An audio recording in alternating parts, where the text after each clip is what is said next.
अगर इसके बाद कोई भी अगर मेरे महानगर पालिका का काम में अगर आड़ा आएगा तो मैं उसको ज़रूर जेल भेजे सिवाय मैं रुकूंगा नहीं।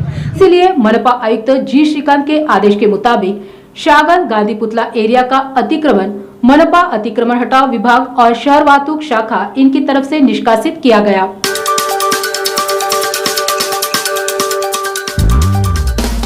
जय भारत, मैं Amreen Khan, Aurangabad update UCN TV network में आपका स्वागत है।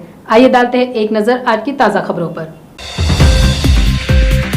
एएमसी कमिश्नर की बाईजीपुरा एरिया में विजिट, मनपा के काम में अड़चन निर्माण करने वालों पर होगी कार्रवाई, मनपा प्रशासक की चेतावनी।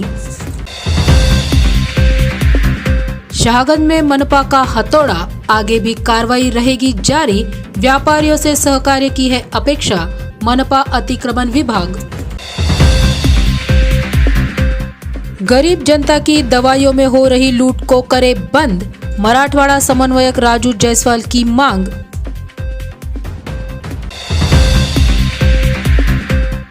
पत संस्थाओं में खाता खोलने से पहले करे फिर एक बार विचार, गुलमंडी के मलकापुर बैंक का घोटाला आया सामने। एनसीपी अध्यक्ष के जन्मदिन पर स्वाभिमान सप्ताह का हुआ आयोजन, मुकुंदवाड़ी में ब्लैंकेट मिठाई वाटप का कार्यक्रम संपन्न। शहर के इंदिरा नगर बाईजीपुरा परिसर को एएमसी कमिश्नर जी श्रीकांत इन्होंने विजिट दी। इस परिसर में रोड, ड्रेनेज लाइन तथा पानी की समस्या को जल्द से जल्द दूर करने के लिए महानगर पालिका काम करेगी, ऐसा आश्वासन महानगर पालिका आयुक्त जी श्रीकांत इन्होंने उपस्थित नागरिकों को दिया।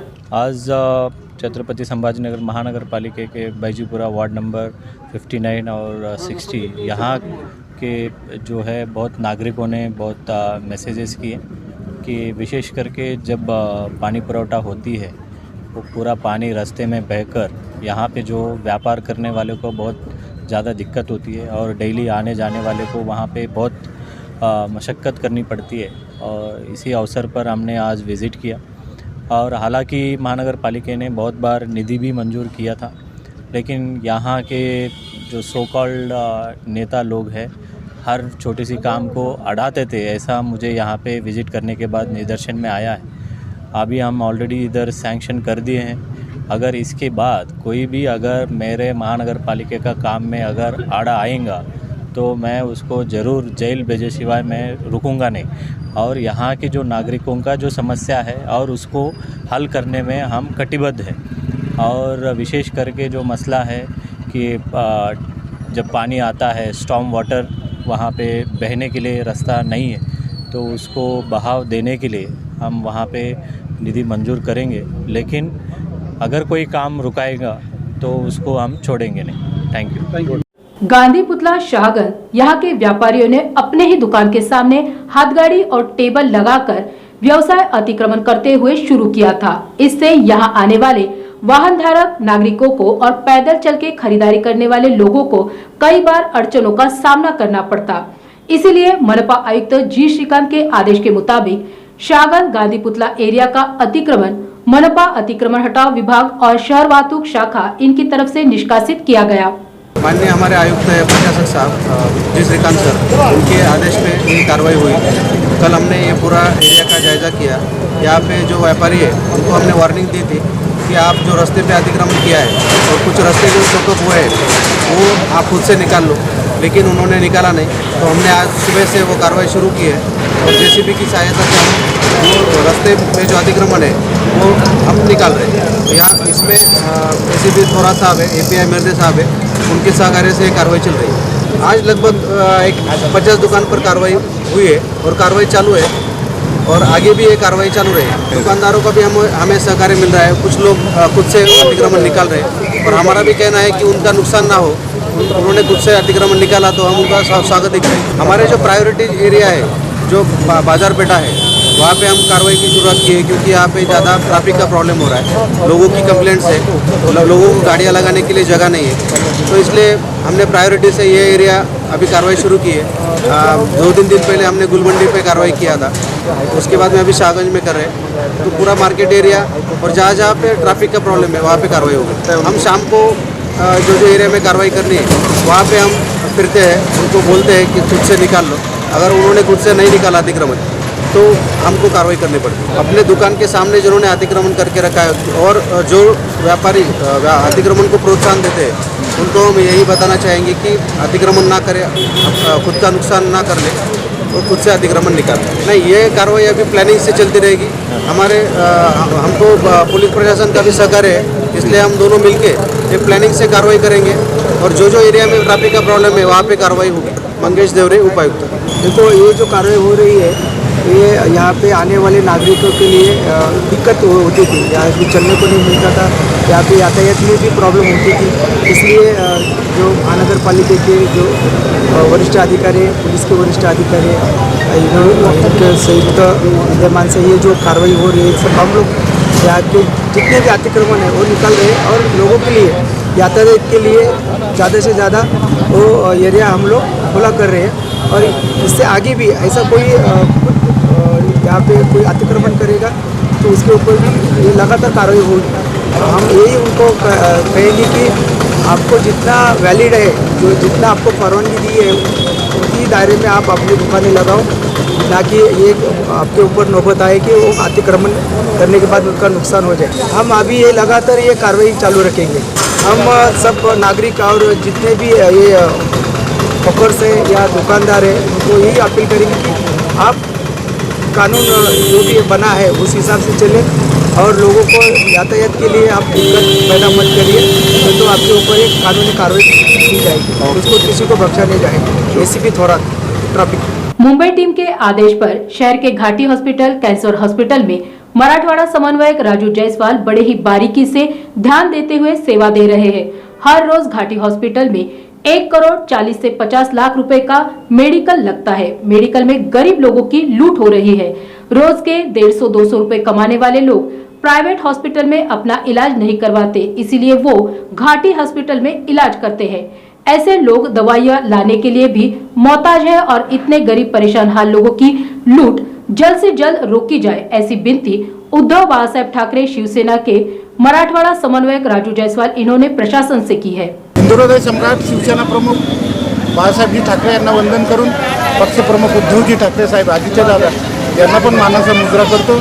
आमचे आरोग्य सम्राट किशोरजी ठाणेकर साहेब, जितूदादा सपकाळ या सर्व मुंबईच्या टीमच्या आदेशाने आज संभाजीनगर घाटी असू दे या संभाजीनगरचं कॅन्सर हॉस्पिटल असू दे, आज 4ही टाईम मी चक्कर मारून सगळ्या गोष्टीवर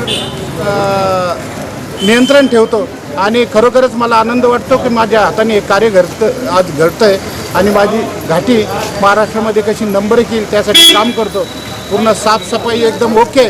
पण आदरणीय सर्व तुमच्या चॅनलद्वारे फक्त एवढंच सांगेल, आदरणीय आमचे राज्यमंत्री, कॅबिनेट मंत्री, आमदार, खासदार यांना विनंती करतो की सगळं सरकार संभाजीनगरमध्ये बसेल आहे आणि सर्व संभाजीनगर मध्ये सरकार जर बसेल असेल आणि ह्या जर आपल्याला अडचण येत असेल, मोठा दुःखाचा डोंगर आहे। आज माझ्या संभाजीनगरला दररोजचं 24 घंट्यामध्ये 1,35,40 लाख रुपयाचं मेडिकल लागतं, याचा सर्वेसुद्धा केलेला आहे। पण हे जर मेडिकल प्रिंट चेंज केलं, प्रिंट तर लागणारं मेडिकल हे फक्त 60-70 लाखाचं असेल। तुम्हाला सांगतो, माझ्या हातामध्ये जे औषध आहे हे पूर्ण ICUचं आहे, ICUचं।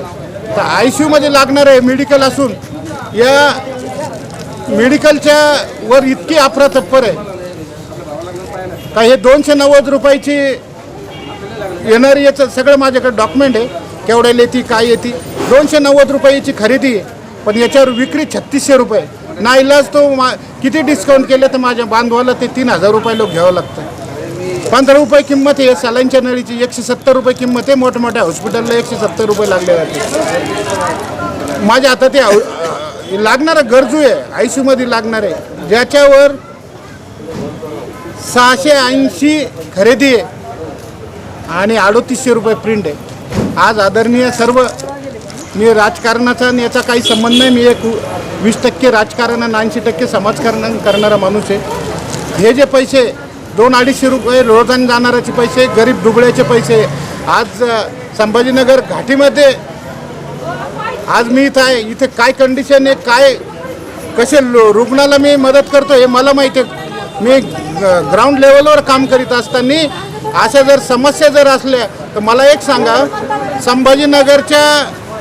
संभाजीनगरला जर आपल्याला 1,40,00,000 मेडिकल लागत असेल आणि ते जर प्रिंट जर चेंज केलं तर 60-70 लाखाचं असेल तर जवळजवळ 60-70 लाखाची लूट आज 24 घंट्यामध्ये संभाजीनगरमध्ये होते. ते आम जनतेची होती, गरीब दुबळ्याची होती आणि सगळ्या समाजाच्या लोकांची होती.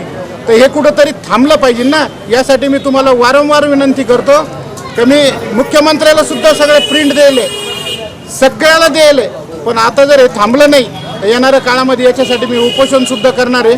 माझी विनंती एवढीच आहे, जर संभाजीनगरचे जर दररोज 70 लाख रुपये जर वाचत असले तर आज जिल्हे किती आहे? 36 जिल्ह्याचे किती पैसे वाचतील? हे सामान्य कुटुंबातील लोकांचे पैसे. आणि हे जे फॅक्टरी आहे हे काय, हे सगळे मंत्री महोदय, सगळे उद्योगपती लोकांचे, हे गरीब दुबळ्याचे नाही. तर हे थांबा. हे मला समजतं का दिवसभर आपण चहा पितो तिथे 5 ते 7 रुपयाला राहते, संध्याकाळी जर पिलो तर ती 10 रुपयाला राहते. हे योग्य आहे, पण हे दिवसा खंजीर खुपसायचं काम तुम्ही थांबवा आणि येणाऱ्या काळामध्ये उद्धवजींना पुन्हा मुख्यमंत्री बनवा. कोणी नाही केलं तर हे सगळं मी करून दाखवीन. हे मी एक शिवसैनिक म्हणून तुम्हाला सांगतो. येणाऱ्या काळामध्ये संभाजीनगरचे जे दररोजचे 70-80 लाख रुपये मेडिकलमध्ये जास्त चालले गरीब दुबळ्याचे, ते मी क्लिअर केल्याशिवाय राहणार नाही. फक्त तुम्ही उद्धवजींना साथ द्या आणि पुन्हा मुख्यमंत्री उद्धवजी किंवा महाविकास आघाडीच्या सर्व नेत्यांना साथ द्या. आपण पुन्हा सरकार आणू, पुन्हा जोमाने काम करू. आणि आदरणीय उद्धवजीचा आशीर्वाद माझ्यासाठी एवढा आहे तर मला जे करायचं ती दिशा मला सर्व आमचे ठाणेकर असू दे, सगळे असून सगळ्यांनी मला त्याचं पूर्णतः अनुमोदन दिले की तू चांगलं काम करतो, तो आमच्या शिव आरोग्य सेनेचा आयकॉन आहे. तर माझं हे आदरणीय इथल्या सर्व संभाजीनगरमधल्या सर्व मान्यवरांना एकच विनंती करतो, आज तुम्ही जनतेतून निवडून येतात. आपण जनतेला आतापर्यंत देऊ शकलो नाही काही.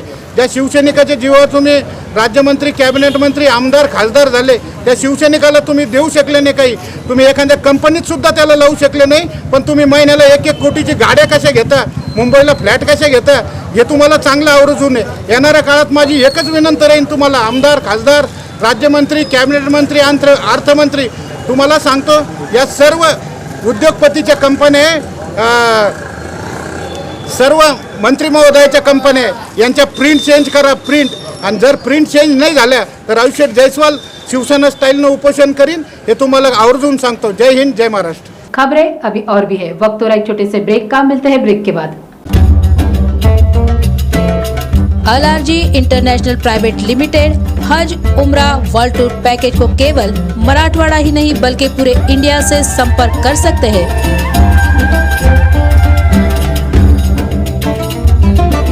अल-आर-जी आपको आपका सफर आसान और पूरे हिफाजत से करवाने का वादा करता है। अगर बेस्ट सर्विस चाहिए तो सिर्फ और सिर्फ अल-आर-जी को ही चुनिए। हमारा पता है इलियास मस्जिद के पास, आजाद चौक, औरंगाबाद। हमारा नंबर है 0240295410। रिलायबल इंटरनेट की है तलाश तो जुड़िए यूसीएन ब्रॉडबैंड के साथ, जहां मिले आपको 10 MBPS से 1000 MBPS हाई स्पीड इंटरनेट। शुरुआती पैकेज सिर्फ 250 रुपए से। पर चलाना है घर का हर डिवाइस एक ही स्ट्रीमलाइन कनेक्शन के साथ, तो सजेशन है हमारा, चुनिए minimum 100 MBPS truly unlimited plan. Choice आपकी, सर्विस हमारी। UCN broadband, let's get connected. Break के बाद फिर एक बार आपका स्वागत है। 25 महीने पहले आरबीआई ने मलकापुर अर्बन कोऑपरेटिव बैंक पर रिस्ट्रिक्शंस लगाए थे। मलकापुर बैंक के मालक जयसुख संचेती, इन्होंने आरबीआई के नियमों का पालन नहीं किया, इसीलिए आरबीआई ने मलकापुर अर्बन कोऑपरेटिव बैंक का लाइसेंस कैंसिल कर दिया। मलकापुर अर्बन बैंक के मालक संचेती, इन्होंने खातेदारों को आरबीआई के रिस्ट्रिक्शंस के बाद सिर्फ आश्वासन ही दिया और रिस्ट्रिक्शन हट जाएंगे ऐसा कहा था।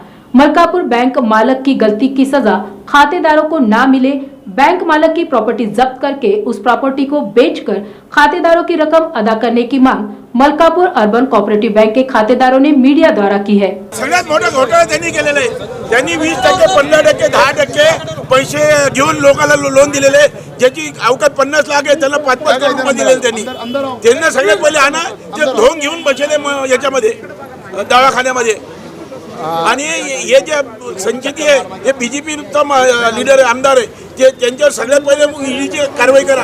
कुठे गेले पैसे? आज कर्मचारी 25 महिने झाले ते लोकांचे पैसे पगार घेतात, त्यातनं 20% ते पगारमधून पैसे घेतात। ते बिलकुल तयार आहे सर, आम्ही जेल को मिळणे के लिए। महाराष्ट्रामध्ये बीजेपी सरकार आहे, जे आमदार बीजेपीचं आहे त्याच्यावर ईडीची कारवाई व्हायला पाहिजे। आमची कळकळीची विनंती आहे बाबतीत। प्रशांत सावजी 25 महीने पहले आरबीआई ने इसके ऊपर रिस्ट्रिक्शन लाए थे मलकापुर बैंक के ऊपर। 25 महीने से हमको संचिती जो है वो आश्वासन दे रहे कि आज होगा, कल होगा, परसों होगा, लेकिन अभी तक इस पर कोई भी ये नहीं आया। इसके चलते तहत आरबीआई ने मलकापुर बैंक का लाइसेंस कैंसिल कर दिया। मलकापुर का लाइसेंस कैंसिल करने के बाद इसके ऊपर लिक्विडेटर बैठता है, वो लिक्विडेटर भी अभी तक बैठा नहीं है, उसको भी स्टे मिला हुआ है।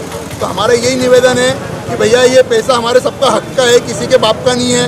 ये पैसा मेहनत से हमने कमाए हुए हैं। तो कायदे के प्रमाणे हमने आरबीआई की गाइडलाइन सब बैंक फॉलो करता था, तो हमको आरबीआई के कायदे प्रमाणे आप हमारी बैंक हमको पैसा दो, बैंक के पास पैसा है। और जो डिफॉल्टर है जिसके कारण बैंक डूबी है उनकी आप यादी आप पब्लिश करो पेपर में, क्योंकि आपके पास देखो कानूनी आरबीआई का पावर है और आरबीआई के अंदर आपको अधिकार है कि आप उसकी प्रॉपर्टी जब्त कर सकते हो। लेकिन अब प्रॉपर्टी जब्त करने की बात आई तो उसकी प्रॉपर्टी 1 करोड़ की और वो प्रॉपर्टी पर आपने 10 करोड़ का लोन दिया हुआ है, तो आप 9 करोड़ का हासिल करोगे। जब उसकी वैल्यू 1 करोड़ की तो आप उसको 10 करोड़ कैसे लोन दे सकते हो? तो हमारा आपसे यही निवेदन है कि वो यादी जाहिर करो, यादी जाहिर पेपर में करो और उनकी प्रॉपर्टी जब्त करो और जल्द से जल्द जितने भी खातेदार है उनका पैसा जल्द से जल्द मिलना। हम यही हमारी केंद्र सरकार, महाराष्ट्र सरकार और हमारी सीबीआई और ईडी से आप इनकी पूरी इनके ऊपर आप इंक्वायरी बिठाओ और सीबीआई ईडी को यहाँ पे लाके ये पूरी बैंक की आप यहाँ पे चौकसी करो और पूरा मैटर सॉल्व करो। यहाँ पे खातेदार 40,000 खातेदार है पूरे बैंक में, मलकापुर बैंक में 40,000 खातेदार है। करोड़ों रुपए यहाँ पे लोगों की जमा है, किसी एक का नहीं, किसी के 10 रुपए है तो किसी के 10 करोड़ भी है, लेकिन सबके मेहनत का पैसा है और सबके पैसे सूद समेत मिलना चाहिए। और इसके बाद ये मुद्दत के बाद अगर हमको हमारा पैसा नहीं मिला या हमको प्रॉपर आश्वासन नहीं मिला तो इससे तीव्र आंदोलन हम करेंगे और हम रास्ते पे उतरेंगे और आम जनता की क्या ताकत होती है ये हम केंद्र सरकार को बताएंगे। यहाँ हमारे पास कोई नेता अभी तक आया नहीं है, कोई नेता हमारे पास अभी तक आया नहीं है। वोट मांगने के लिए नेता हमारे दरवाजे पे आ सकते और अब हम जब मुसीबत में तो क्यों नेता हमारे दरवाजे पे नहीं आना चाहते? अरे कोई देखता कि हमारे पीछे दवाखाने लगे, हमारे घर में शुभ कार्य है, कुछ है, हमारे लिए कोई कुछ करने के लिए है क्या? आज हम तो बाहर 2-2 रुपए के लिए परेशान घूम रहे ना। 2.5 साल से कुछ आश्वासन मिल रहा नहीं। और मेरे को ये बताओ, सरकार का चोरी का 2.5 साल चोर जिन्होंने हमारे पैसे खाए हुए वो खुले मैदान आजाद में घूम रहे, खुली आजादी में मैदान में घूम रहे और उनके ऊपर कुछ कार्रवाई नहीं हो रही। अरे हम है ना साहब, आम जनता है हम, हमारे को ऊपर क्या झोल चलते ये हमको मालूम नहीं है। हम यहाँ पे आंदोलन कर सकते पर ऊपर जो हम जो हमारे प्रतिनिधि है उन्होंने हमारे लिए लड़ना, हमारी तो यही अपेक्षा है। आगे का कदम इससे तीव्र रहेगा भैया, हमारी जान भी गई तो चलता हमको, क्योंकि अगर खाने को पैसे नहीं रहेंगे, हमारे पास खाने को पैसे नहीं रहेंगे तो ये जान की मतलब क्या है? आत्महत्या करने के हमको आरबीआई ने और सुप्रीम कोर्ट ने परमिशन दे देना, हम हंसते हंसते आत्मदहन कर। अरे वैसे भी हम इतने परेशान है, क्या काम का फिर वो परेशानी में जीने का? अरे वो घूम रहे बड़ी बड़ी कारों में घूम रहे ना वो। अरे मेरे को बताओ, बैंक डूबी तो वो उनका क्या गया? उनकी लाइफस्टाइल बदली क्या थोड़ी भी? अरे जरा सी लाइफस्टाइल नहीं बदली। वो संचेती की 10-10 बॉडीगार्ड लेके घूम रहा, वो चैन सुख संचेती 10-10 बॉडीगार्ड लेके घूम रहा साहब। वो मतलब 10-10 बॉडीगार्ड की पगार जारी कहाँ से? हमारे पैसों में से जारी वो पगार।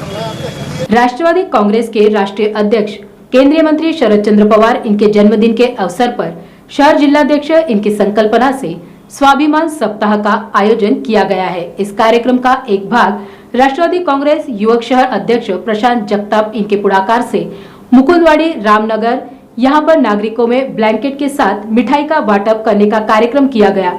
महाविकास आघाड़ी की तरफ से फटाकों की आतिशबाजी के साथ ये कार्यक्रम उत्साह से मनाया गया। इस अवसर पर महाविकास आघाड़ी के पदाधिकारी कार्यकर्ताओं के साथ स्थानिक नागरिक बड़ी संख्या में उपस्थित थे। और इसी के साथ ये समाचार यहीं पर समाप्त होता है। कल फिर मिलते हैं, तब तक के लिए देखते रहिए Aurangabad update UCN TV network.